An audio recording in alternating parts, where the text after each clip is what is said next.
Hello guys, what's going on? Welcome back to my video. Today you guys the top 5 god specs of Shindo Life. Now I'm going to make it clear guys, god specs are better versions of other bloodlines. Now I'm going to go ahead and pop up all of the god specs on the screen right now just so you guys know what they all are.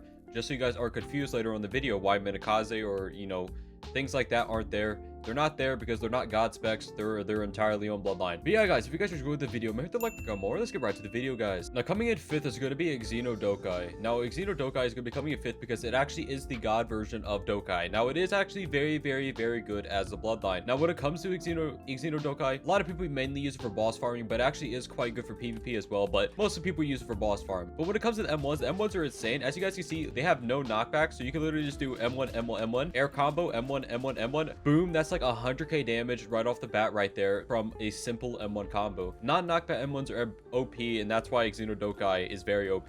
Now the abilities are actually very passable of Xeno Dokai. It actually is a very good KG overall, and it does have a second mode which is actually worse than the first one. Almost under no circumstances will you ever use the second mode over the first one, but it does exist, just so you guys know. It also has a weapon spec which is very good. But yeah, the god version of Dokai, Xeno Dokai, is going to be coming in 5th. Coming in 4th is going to be Dio Senko, which is actually the god version of Senko. Now Dio Senko is going to be coming in 4th because Dio Senko is actually very good as a bloodline and is a very good god spec. T spec almost the exact same as Senko's Z spec, but actually does have quite a long stun on it. Second ability is going to be the same thing as Senko's second ability. As you guys can see, the similarities are there, but the similarities will end after this ability, which is a time stop. This is actually just a bigger version of Senko's time stop. So pretty much when it comes to that, it's just better than Senko in every single way possible, besides the fact that it's not a Z spec. Now the thing that changes is actually the first ability, which is an auto dodge, which is also one of the best auto dodges in the game. I actually really hate how it changes your screen like that, which is why I don't use it. I actually use Bankai.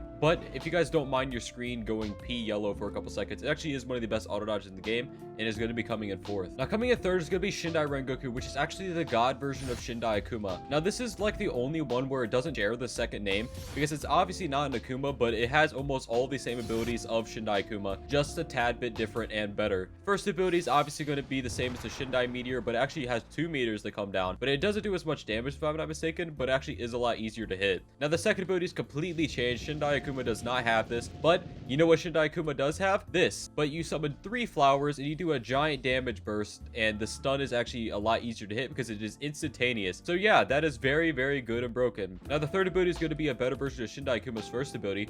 She's going to hit me here. It actually is a counter, but it actually summons these giant Kurama clones, which actually do a ton of damage, and she's dead.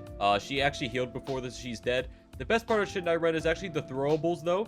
They do auto track almost perfectly onto people. I know she's dead right now, so you can't see it, but they do auto track almost perfectly, and the C spec is very good as well. But yeah, Shindai Rengoku is going to be coming in 3rd. Coming in 2nd is going to be Golden Jokai. Now Golden Jokai is going to be coming in 2nd because it actually is very good as a bloodline, but the mode is bad. Never use the mode of this. The mode is terrible. But when it comes to the actual bloodline, first ability is a hand sign ability that actually does a ton of damage, and you guys can see almost an instantaneous 120k 130k damage in mode. That is a lot of damage, by the way, and it actually is one of the best combo damage abilities in the game. Second ability is an instantaneous iframe ability that actually does quite a bit of damage. You have to hold it down to get the full effect in, but it actually does last quite a while, and it actually is one of the better iframes of the game. But let's be real here. Everyone uses Golden Jokai for the third ability, which is an instantaneous stun ability that actually does do a lot of damage to people, breaks blocks, is an iframe, and actually is no longer on the stun global cooldown. So in case you guys really love that ability, it actually is a lot better than it used to be, which is why it's actually going to be on 2nd on this list. Now honorable mention 1 is obviously going to be Odin Saburu. Odin Saburu is the god version of Saburu. The main thing that it shares is actually the weapon spec, which is actually Odin Saburu's C spec, this ability which actually does do a teleporting ability, and the clones, which is actually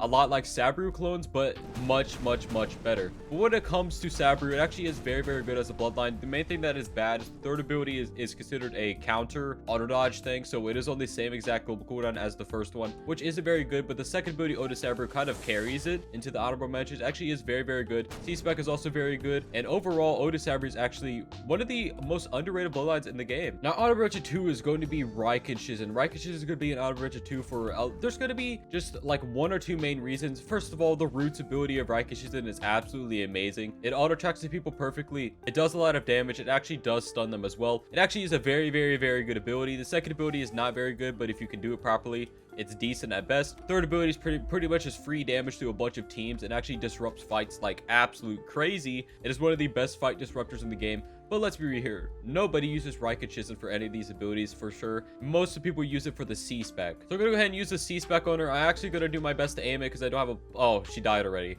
But basically, this is actually one of the highest DPS abilities in the entire game because it actually does a ton of damage as long as that you have a place select stun, or if you actually just have godly aim. Coming in first is going to be Ryuji Kenichi. You all knew this was going to come in first. Please be aware. Oh, dude, this actually looks super drippy. I forgot how drippy Ryuji Kenichi is. This is actually super drippy. But yeah, the first ability actually got nerfed, so the hitbox is a lot smaller. But as you guys can see, I still hit it. As long as you stun them beforehand or M1 into it, it still is very good as an ability. And actually still is very easy to land. But most people actually use Ryuji Kenichi for the third ability, which actually is a giant damage burst stun ability, and the Z spec, which is absolutely insane, which it's like Ryuji Kenichi is just so good as a bloodline. Pretty much all of its abilities are good, and when it comes to a bloodline, if every single ability is good, it is guaranteed to be an amazing bloodline. Now the second ability is actually one of the highest DPS moves in the entire game.